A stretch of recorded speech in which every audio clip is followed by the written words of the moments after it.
প্রিয় প্রণয়িনী সিজন 2 লিখেছেন জান্নাত নুসরাত। পর্ব সংখ্যা 55, শেষ অংশ।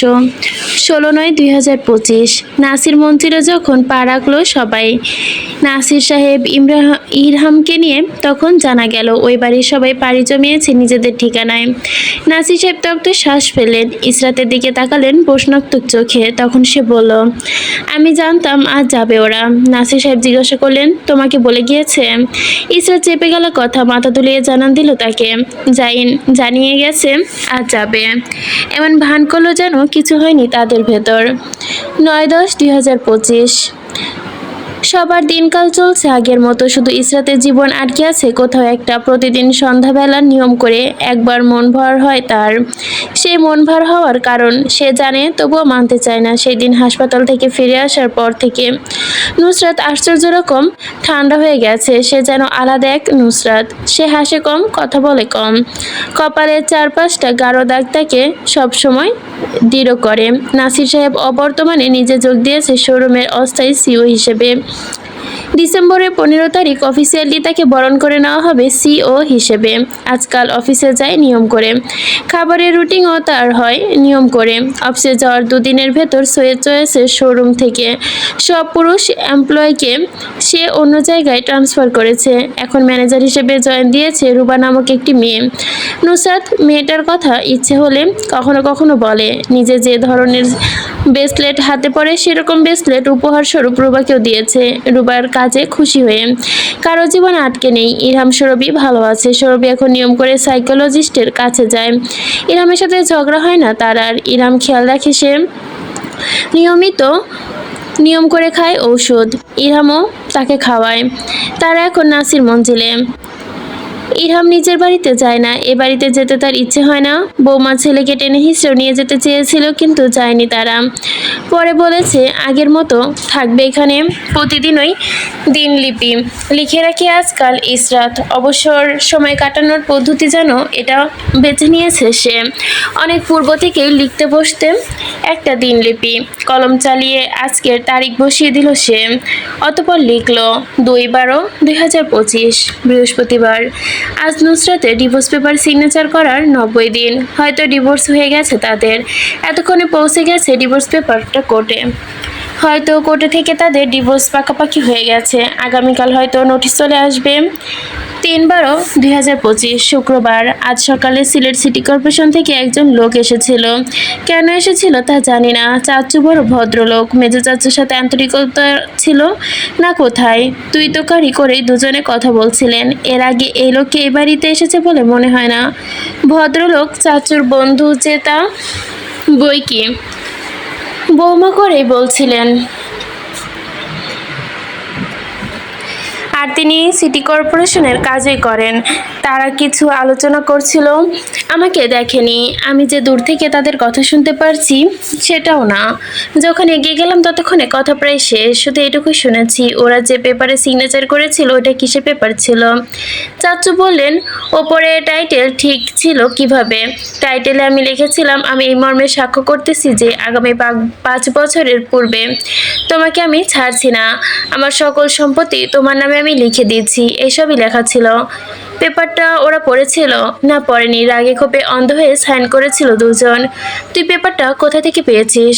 কম্পিউটার থেকে প্রিন্ট করে বের করেছি। আমি তোকে বলেছিলাম পেপারে একটা নিয়ে যা, পরে সিগনেচার করলে পেপার ফেলে দিস। তুই শুনলি না কেন আমার এই কথা? আমি এই বিষয় নিয়ে গুগল করেছিলাম। বলেছি লিখিতভাবে স্বাক্ষর নিলেও ব্যাপারটা সম্ভব না, তাই আমিও রিস্ক নেইনি। নিজেই বানিয়ে নিয়েছি। ব্যাপারটা সেনসিটিভ, হেলাফেলা করা যাবে না। যেহেতু পেপার জমা দিসনি তুই, এমনকি কোনো কথাও এই বিষয় নিয়ে উল্লেখ ছিল না, তাহলে ব্যাপারটা তো হলোই না, আর কখনো সম্ভব হবেও না। আচ্ছা সব বাদ দে, সিগনেচারওয়ালা কাগজটা কোথায়? সিলেট সুরমা নদীতে ফেলে দিয়ে এসেছি। ইসরাত দিনলিপি লিখে শেষে মুখে হাত চাপল। অবাক বিস্ময় চোখে প্রকট আকার ধারণ করলো যেন। উত্তেজনা গলা দিয়ে বেরিয়ে এলো কিছু আওয়াজ। নিজের উত্তেজনা দমাতে ধপাস করে শুয়ে পড়ল বিছানায়। আশ্চর্য, তার শরীর কাঁপছে কেন? খুশিতে? হ্যাঁ, খুশিতে। ইসরাত চোখ বন্ধ করে নিল। গাল বেয়ে ঝরে পড়ল 2 ফোঁটা অশ্রুকণা। France, Paris. তুষারপাত হচ্ছে বাহিরে, থাই গ্লাস লাগানো রুমটার জানালা দিয়ে দেখা যাচ্ছে তা। রুমের এক কোণে চুপচাপ বসে আছে আরশ, নির্লিপ্ত তার দৃষ্টি। দরজার ভেতর থেকে আটকানো থাকায় এই মুহূর্তে তার রুমে কেউ নেই। হাতের মধ্যে থাকা ছবিটার দিকে তাকিয়ে আছে সে, হাত দিয়ে একইভাবে ছুঁয়ে দিচ্ছে ছবিটা যেন। ছবির মেয়েটি তার সামনে, হাতে পাসপোর্ট সাইজ ছবির দিকে তাকিয়ে থেকে থেকেই নিজের মতো করে একটা দুনিয়া তৈরি করে নিল সে। সৈয়দ বাড়ির দোতলায় যে রুমটায় থাকতো ওই রুমে সে বসে হ্যালোসেশন করলো। মাহাদি সোফার উপর বসা, তার সামনে, মুখটা গম্ভীর, হাতে মোবাইল নিয়ে টাইপিং শুরু করেছে সে। তার নিজের মতো জগৎ শুরু করেছে আস্তে ধীরে। সামনে দৃশ্যপট পাল্টে গেল।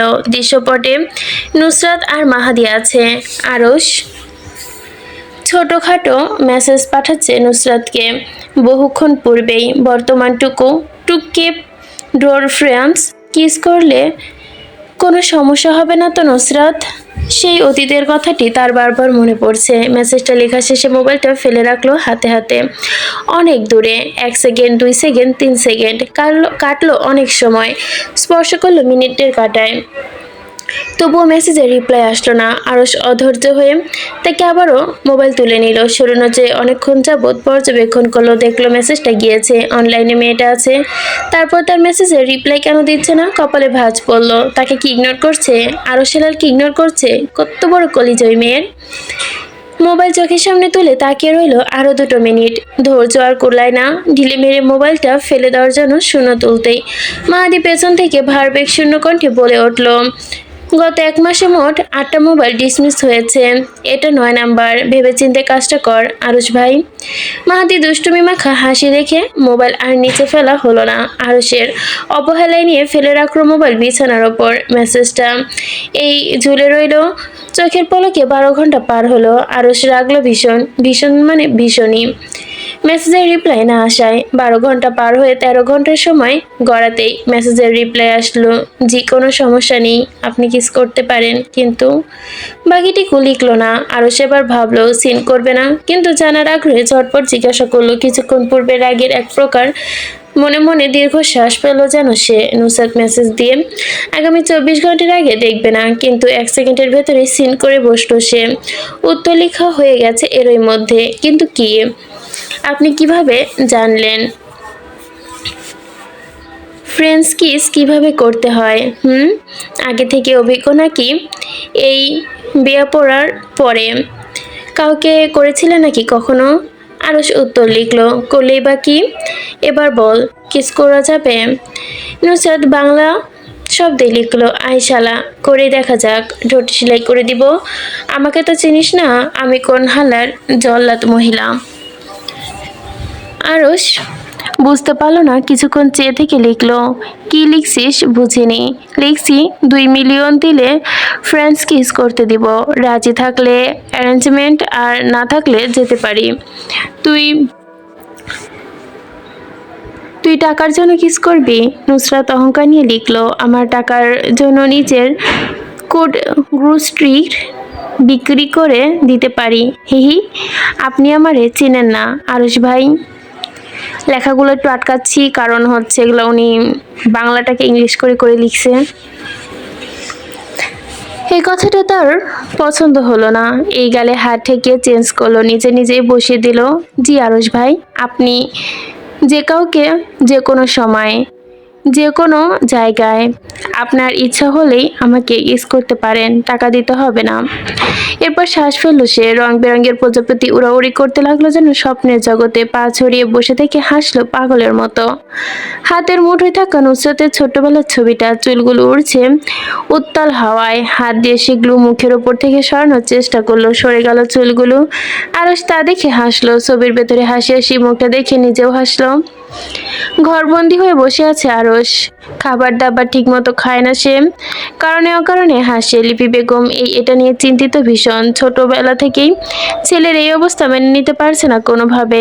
জাইনের সাথে আলোচনা করলে তাই এই বিষয় নিয়ে রাতের খাবারের সময় বললেন, আরশের মানসিক অবস্থা দিন দিন খারাপ হয়ে যাচ্ছে, রাগ বাড়ছে, কারণ লাগে না তার, এমনি হাসে, আমার দিকে তাকিয়ে থাকে কেমন করে। তোর বাবাকে দেখলে রাগ করে, সেদিন রেগে গিয়ে তোর বাবার গ্লাস ছুঁড়ে মেরেছিল, অতিরিক্ত কথা বলে, সোফায় বসে কথা বলে একা একা। আমি জিজ্ঞেস করলে কে ওইখানে, কি উত্তর দিয়েছে জানিস? জাইনের গায়ে অ্যাপ্রন খুলে রাখতে রাখতে মুখ গম্ভীর করে শুধালো, কি? নুসরাত নাকি ওইখানে বসে আছে, তুই তো বাসায় থাকিস না, না হলে দেখতি সারাদিন মুখ দিয়ে নুসরাতের নাম এমনভাবে জপতে থাকে মনে হয় তসবি পড়ছে। ডানে গেলে নুসরাত, বামে গেলে নুসরাত, সোজা গেলে নুসরাত, উল্টে গেলেও নুসরাত, এমনকি ওয়াশরুমে গেলেও বলে নুসরাত বাইরে দাঁড়িয়ে, আমি আসছি, ভেতরে আসবি না, খাবার খেতে খেতে সাধবে, এই নে খাবার খা, এদিকে যাবি না, ওইটা করবি না, চুপচাপ বস, এইসব। এরপর রাগ যদি দেখতিস, তোর বাবাকে দেখলেই হঠাৎ করে রেগে যায়, জিনিসপত্র ছুঁড়ে মারে, ইচ্ছে মতো হ্যালুসিনেশন করতে থাকে ছেলেটা। আর হ্যালুসিনেশন করতে না পারলে রুমের জিনিসপত্র ভাঙতে থাকে। কোনোদিন যদি সামনে নুসরাত আসতে দেরি হয়, তাহলে ওর রাগে জিনিসপত্র এমন ছোড়াছড়ি করে, তার বলার বই কি। রাগ দিন দিন তরতর করে বৃদ্ধি পাচ্ছে আমার ছেলেটার। তোর বাবাকে দেখলে অনেক সময় সব ওনার জন্যই হয়েছে এমন ভাবে, উনি নাকি জোর করে ওকে তালাক দেওয়ার জন্য রাজি করিয়েছে। আমি বারবার না করেছি, ছোট মানুষদের ছেলে মানুষই সায় না দিতে, সবাই দিল, এখন দেখলি কি হলো, এখন কি করব বলতো? জ্যান বসে নিজের পায়ে জুতো খুলে রাখলো র্যাকে, শ্বাস ফেলে ঠোঁট বাঁকিয়ে বলল, আরশের মানসিক অবস্থা ভালো না যখন, তাহলে আমি বলবো কে অ্যাসাইনমেন্টে পাঠিয়ে দাও, ওইখানে ট্রিটমেন্টে ভালো পেলে এমনি সুস্থ হয়ে যাবে, হ্যালুসিনেশন বা রাগ এসব করবে না। লিপি বেগম আঁতকে উঠলেন, তাই বলে পাগলা গারদে পাঠিয়ে দিব? পাগলা গারদ কোথায়, শুধু বলেছি অ্যাসাইনমেন্টে পাঠাও, রাগ আর হ্যালুসিনেশন করা কমে গেলে নিয়ে আসবো আবার। লিপি বেগম প্রথমে না করলেও পরে মেনে নিলেন। পরের দিন সকালবেলা নাস্তা করার সময় যখন আরশ নামলো, তখন লিপি বেগম বোঝালেন কথাগুলো, বিনা বাক্য ব্যয়ে মেনে গেল সব সে। যতটুকু বোঝাতে বেগ পোহাতে হবে ভেবেছিল, তার এক অংশ ক্ষয় হলো না যেন। শুধু আরশ নির্লিপ্ত স্বরে জানতে চাইল, এখনই চলে যাব? হেলাল সাহেব গম্ভীর মুখে বললেন, হ্যাঁ, তোমাকে যাই নিয়ে যাবে। আরশ সকাল 11টার সময় বাসা থেকে নিয়ে বের হওয়ার জন্য কথা বলছিল জাইন। সেখানে যাওয়ার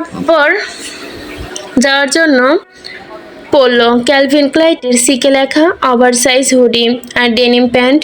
সুঠাম দেহের ভাঁজে গুলো যেন ঢেকে গেল হুডির মাঝে। শীত বাহিরে বেশ পড়ায় স্লিকার্স পায়ে লাগিয়ে নিল, মাকে জড়িয়ে ধরে বিদায় নিল সেও। সুস্নিগ্ধ চোখে তাকিয়ে আরশ বিদায় জানালো লিপি বেগমকে।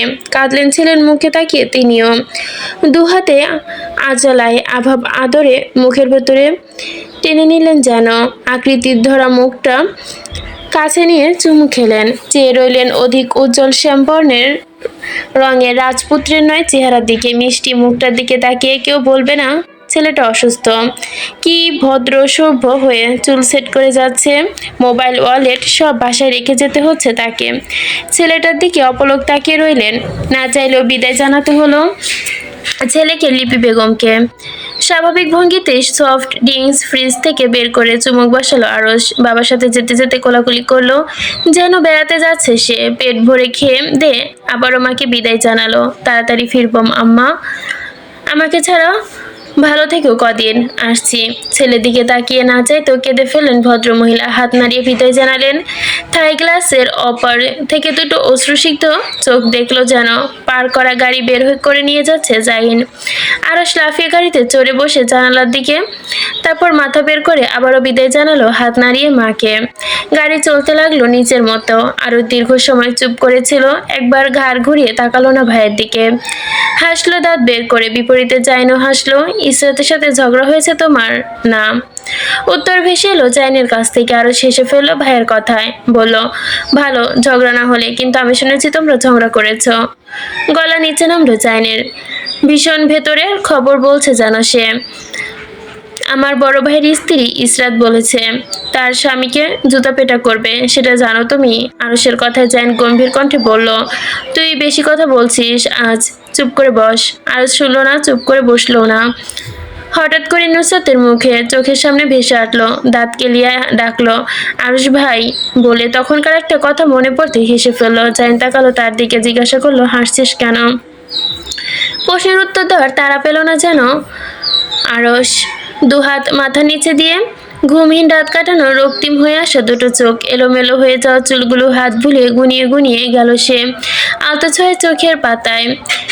পাওয়া না পাওয়ার কি জানে সাই, সেই স্মৃতি আজও হাতড়াই, হারিয়ে যাই ভালোবাসায়। জাইন তাকালো আরশের দিকে, হুইলে হাত রেখে প্রশ্ন আবারও করলো, তখন হাসছিলি কেন, বললি না যে? আরশ গুনগুন করছে তখনও, গলার আওয়াজের সাথে তাল মিলিয়ে পা ও গাড়ির ম্যাটের ওপর কয়েকবার আঘাত করলো, মৃদু কণ্ঠে বলল, আমাদের তালাক হয়নি।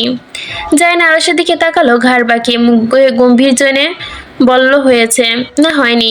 আরশের জেদি স্বর। জাইন বলল, কিভাবে হলো না? তুই সাইন করেছিস ডিভোর্স পেপারে। কি করিনি, ওইটা জবরদস্তি করে করানো হয়েছে। আর আমি তো নুসরাতকে বলিনি আমি তোকে তালাক দিচ্ছি, তাহলে তালাক হলো না? জাইন গেল না আরশের সাথে তর্কে, কথা কর্ণপাত না করেই বসে রইল চুপচাপ, শুধু বলল, কথা কম হলো, এখন স্টপ যাও। আরশ আরশ যেন শুনল না কথাটা, চুপ হয়ে গেল সেকেন্ডের ভেতর, বসে রইল গা এলিয়ে, চোখ দুটো বন্ধ করে খিচে। গাড়ি যখন অ্যাসাইলামের ভেতরে প্রবেশ করলো তখন আরশ চোখ খুলে তাকালো। বিল্ডিং এর গেটের সামনে সাদা অক্ষরে লেখা বড় বড় করে ইমার্জেন্সি। গাড়ি থামল ইমার্জেন্সির ভেতরে পার্কিং এরিয়ায়। গাড়ি পুরোপুরি থামার আগে আরশের ভেতরে হুড়োহুড়ি বেঁধে গেল, লাফিয়ে নেমে গেল সামনের লনে। জাইন গাড়ি পার্ক করে আসতে আরশ জিজ্ঞাসা করলো, আমার মানিব্যাগ আনতে দাওনি কেন? জাইন কথার উত্তর না দিয়ে হেঁটে গেল সামনে। ইমার্জেন্সি ব্যবস্থাপক রবার্ট হেনরি এসে ওয়েলকাম জানালো জাইন আর আরশকে। বিশাল জায়গা জুড়ে অ্যাসাইলেম হওয়ায় অনেকটা পথ অতিক্রম করে রেজিস্টার রুমে যেতে হলো অনেককে জাইনকে। ইমার্জেন্সি অ্যাসাইলেমে চারদিকে বড় বড় গাছপালা, যেগুলো দেখতে দানব আকৃতির। গেটের সামনে বিল্ডিংয়ে আর আশেপাশটা জোর করা নিরাপত্তা, পাহারার ব্যবস্থা রয়েছে যাতে কোনো রোগী পালিয়ে যেতে না পারে। বিভিন্ন দেশের অভিজ্ঞ ডাক্তার ইমার্জেন্সি কাজ করছে বর্তমানে। বাচ্চারা যেমন নতুন জায়গায় গেলে চোখ ঘুরিয়ে ঘুরিয়ে সব দেখে, তেমনি আরশও দেখলো। অতঃপর জাইনের পিছু পিছু বাচ্চাদের মতো হেলে দুলে হেঁটে গেল। তার অবস্থা দেখে মনে হলো না সে এখানে মন রোগ বিশেষজ্ঞ ডাক্তার দেখাতে এসেছে, মনে হলো কোনো পিকনিক এসেছে। রাস্তায় যার সাথে দেখা হলো হাত নাড়িয়ে হাই হ্যালো করলো।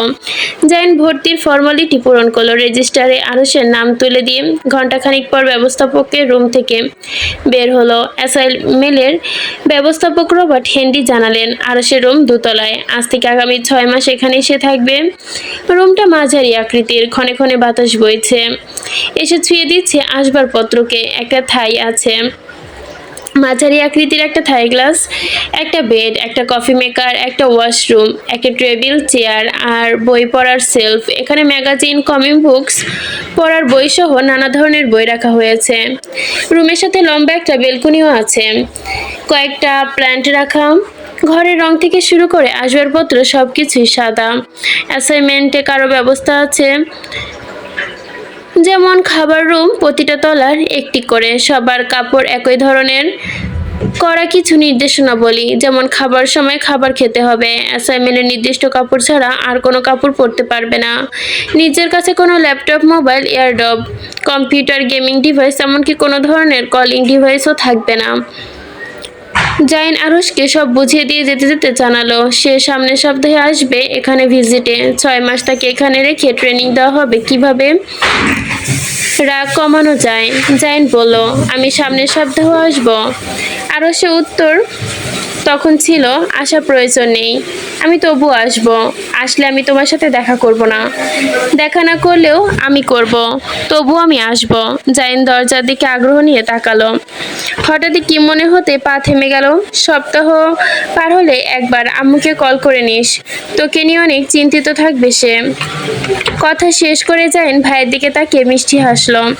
যাওয়ার আগে ভাইয়ের ওপরে থেকে নিচ পর্যন্ত একবার ভালোভাবে পরখ করে নিল। আরশও তখন তাকালো তার দিকে, অতঃপর দুজনে দুজনের দিকে তাকিয়ে হাত মেলে এসে জড়িয়ে ধরলো দুভাই দুজনকে। একসাথে বলে উঠল, আই উইল মিস ইউ।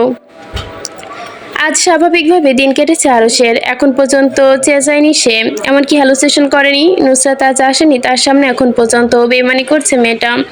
প্রতিদিন আসবে বলেছিল, কিন্তু আজ কেন আসলো না? সবসময় মেয়েটা বেইমানি করে তার সাথে, তাই নুসরাতের অপেক্ষা না করে ঘুম দিল সে। আজ পরিচয় ক্লাস থাকলেও সেই ক্লাস করতে গেল না। আগামীকাল যাবে বলে ভিজিট পাঠিয়ে দিল। কেউই টেনে হিঁচড়ে এসে নিতে পারল না। সিঙ্গেল বেডটা আঁকড়ে ধরে পড়ে রইল ওইভাবেই। দ্বিতীয় দিন সকাল ভালোই ভালোই কাটলো। সন্ধ্যার পর সময় কাটানোর জন্য দ্বিতীয় তলার বড় খাবার রুমটা ঘুরে ঘুরে দেখলো সে। এরপর ক্যাফেটেরিয়ায় গিয়ে অনেকক্ষণ হাঁটাচলা করলো। তারপর জিম রুমে গেল, একটু জিমের জিনিসগুলো নেড়েচেড়ে দেখলো হাতে নিয়ে। তারপর অডিটোরিয়ামের দিকে গেল, এখানে বসে একটা মুভি দেখলো। মুভি দেখে ভীষণ মেজাজ খারাপ হলো তার। ওইখানে বসে বসে রেগে মেগে চোখ বন্ধ করলো। নিজের অগত তৈরি করে নিল। ঠোঁট কামড়ে অনেকক্ষণ বসে থেকে ভালো কিছু না চলতে তৈরি হয়ে নিজের সামনে এলো, কিন্তু আজ আর তা হলো না। মাথা ঝাড়া দিল সে। অদ্ভুতভাবে হ্যালুসিনেশন করা, তাই নিজ রুমে ফিরে আসলো। রুমে ফিরে আরশের মেজাজ আরও খারাপ হলো। পাগল ছাগলের রুম একটা, যেখানে সাদা ছাড়া কিচ্ছু নেই। রুমটার দিকে তাকিয়ে তার মাথা ভীষণভাবে খারাপ হলো। ভীষণ মানে ভীষণ। এই রুমে ইন্টেরিয়ম করেছে কে? তাকে মাথায় তুলে আশা দিতে মন চাইলো। মেজাজ হারিয়ে সেলফের সকল বই ফেলে দিল। অস্থির হয়ে এলোমেলো চোখে ফেললো চারদিকে। বুকটা ফাঁকা ফাঁকা লাগছে। আবারও বুকে হাত দিল কয়েকবার। মেজাজ চড়ে উঠলো তার। এই মুহূর্তে কাউকে ধরে উন্মাদভাবে কেলাতে পারলে বুঝি ভালো লাগতো। বারান্দায় বের হয়ে হাঁটলো, পায়চারি করলো, মাথার চুল ধরে টানলো। অত্যধিক ক্ষোভে কিছু হাতের কাছে না পেয়ে প্লান্টগুলো তুলে ফেলে দিতে চাইলো বারান্দা দিয়ে। তখনই তার সামনে আগানো বারান্দা থেকে মধ্যবয়স্ক এক লোক গেল। তার গলার স্বর ভেসে এলো, কবে এসেছো এখানে? স্পষ্ট ফর্সি উচ্চ, কানে ভেসে আসতেই ঘাড় ঘুরিয়ে তাকালো আরশ। হাতের প্লান্টটা তখনও ফেলে দেওয়ার ধান্দায় সে। কপালে দুটো ভাঁজ ফেলে তীক্ষ্ণ মেজাজে জানতে চাইলো, না জানলে হয় না? সে লোকটা প্রশ্ন করেছে। সেখানকার একজন ডাক্তার। রোগীদের কাপড় পরে ঘুরছে ভদ্রলোক, নাম চার্লি। চার্লি সহযোগী ডাক্তার এটন জিজ্ঞাসা করলেন, না, বলো শুনি কেন এলে? আরশ প্লান্টটা পরে ফেলে দিবে ভেবে এগিয়ে এলো বারান্দার শেষ মাথায়।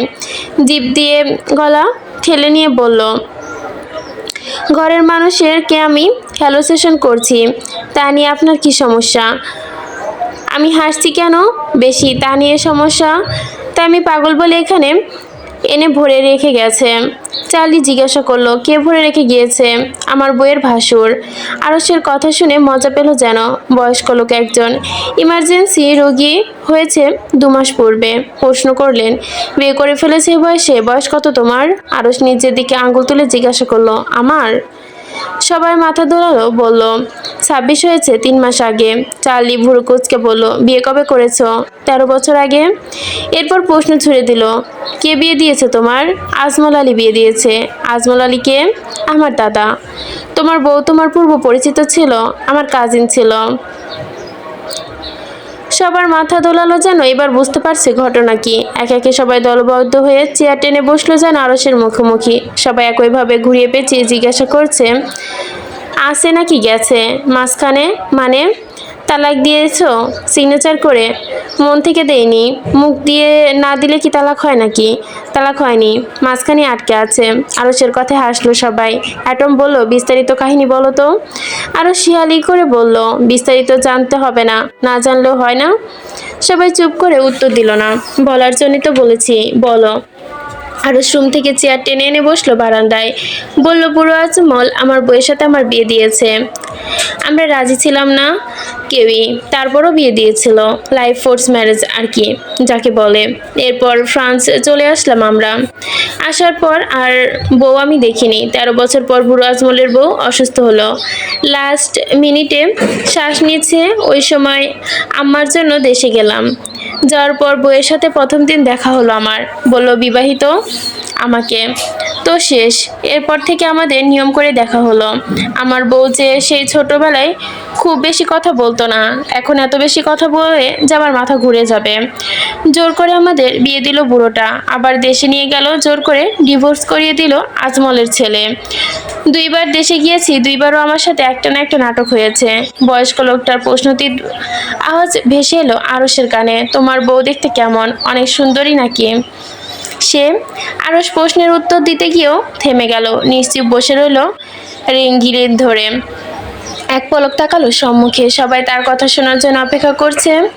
নুসরাতের কথা বলতে গিয়ে চোখে মুখে অন্যধারা দ্রুতি খেলে গেল যেন তার। আনমনে বলে উঠল, সুন্দরের অজ্ঞা দিতে গেলে সৌন্দর্য ফিকে হয়ে যাবে তার কাছে। শুধু বলল, আমি আমার এক জীবনে তার মতো সুন্দর নারী দুটো দেখিনি। অনেক বেশি ফর্সা কি সে? প্রশ্ন করে বয়স্ক লোকটা চেয়ে রইল উত্তর পাওয়ার জন্য। আরো সহজ কণ্ঠে উত্তর দিল, ফর্সা হলে কি মানুষ সুন্দর হয়? কখনো না। ঢিলেঢালা ড্রপ শোল্ডার গায়ে থাকায় বাতাসের জন্য উড়ছে, সাথে ট্রাউজারও। নুসরাতের কথা গল্প করতে করতে সন্ধ্যা পেরিয়ে রাত নেমেছে বুঝতে পারল না সে। ভিজিটার প্রতিটা রুম ভিজিটিং করে 1 ঘন্টা পর পর যখন আরশের রুমে প্রবেশ করলো লোকটা, তখন শুভ্রর বর্ণের চেহারাটা অবকতায় ছায়া খেলে গেল। 8 থেকে 10 জন মানুষ তার গল্প শুনছে হাঁ করে।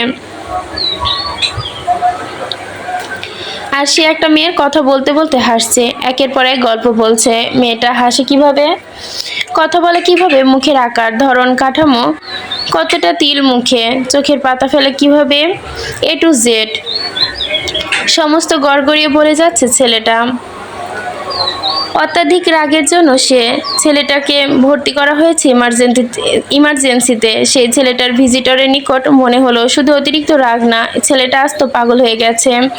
মস্তিষ্কে কিছু একটা ফাঁকা পড়েছে, মাথাটা সম্পূর্ণ গেছে মেয়েটাকে ছেড়ে আসার দুঃখে। হ্যালুসিনেশন করছে, সময়ে অসময়ে বসে বসে গল্প করতে করতে 2 থেকে 3 বার পাশে তাকে কথা বলে ফেলেছে।